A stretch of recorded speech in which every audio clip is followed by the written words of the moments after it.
So, hey, cousins, welcome back to the family room, and we got something to talk about, okay?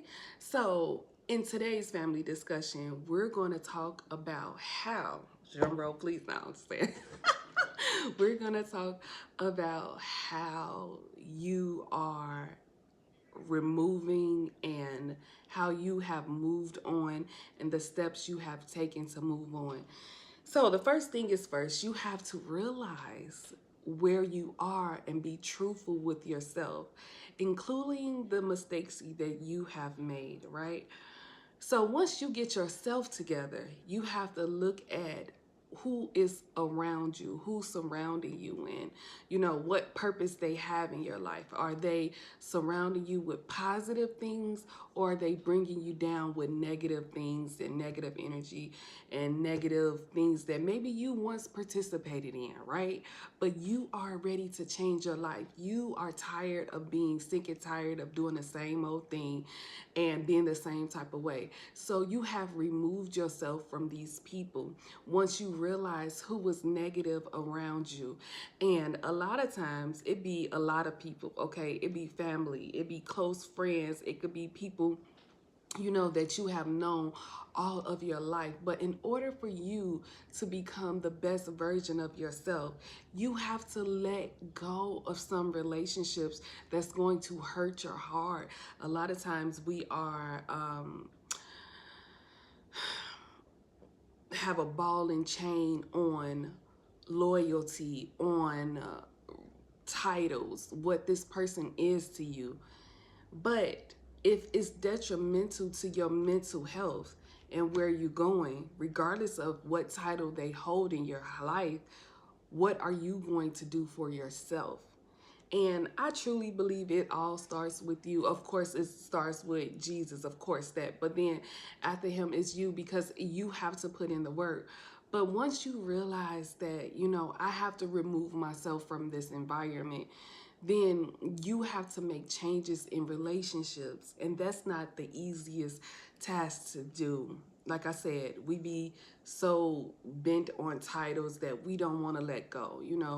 But it's so important for you to let go, because how can you change, or how can you want something different or do something different when you still doing the same thing with the same people and the same, people going to do this until the end of time, because guess what?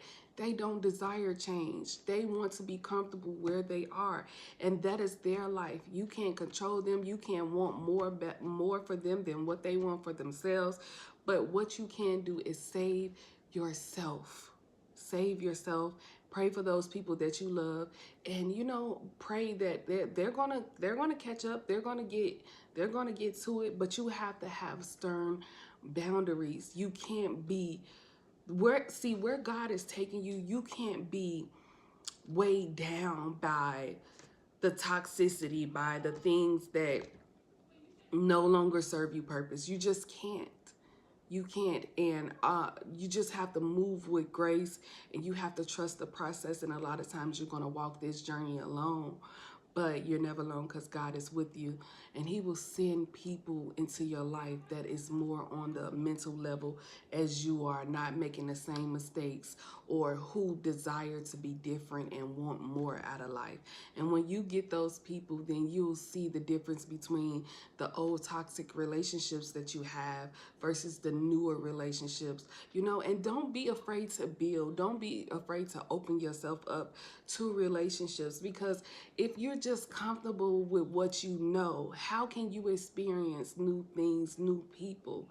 You have to learn how to do it. Of course, I'm not saying meet someone new and just, give your all to them. Relationships are built on trust.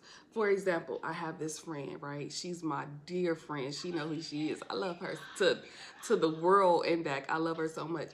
And we built our friendship. It wasn't quickly. It wasn't quick. It wasn't. I'm sorry, y'all. If y'all hear my son in the background, okay, he's on the game, so he's loud. That's what he do. But so we didn't build our friendship on overnight. Like, it took us years to get comfortable with each other, to learn to trust each other, you know, but we were open to have new relationships because we were new coming into each other life years ago when we first met. We were new. She didn't know me and I didn't know her. But now it's like I've known her all of my life. You know, she's like my sister. So what I'm saying is, take your time, use your discernment, pray about relationships.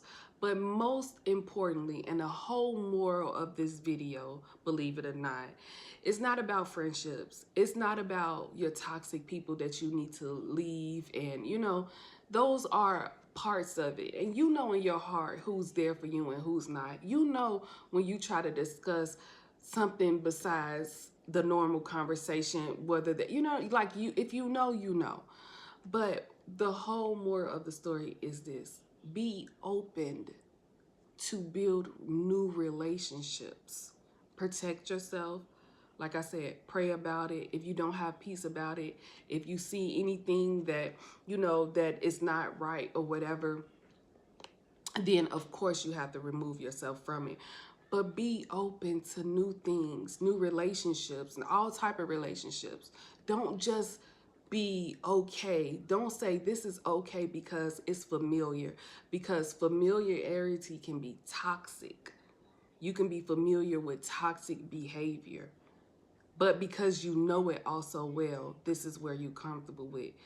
Get uncomfortable. Do things that you haven't done. Go places that you've never done, you've never been. Just be open, but most importantly, y'all know what world we live in today. Be safe and protect yourself at all times. But, you know, don't be afraid of something new, because you may be closing that old chapter and a new chapter could be 10 times better. But how would you know if you don't give it a chance? And this is with relationships, this is with friendships, this is with any relationship you have. You interact with people. Be careful, be safe, but just be open to do and try new things. And you might like it. So that's all I have for this video. I love you guys so much. See you next time.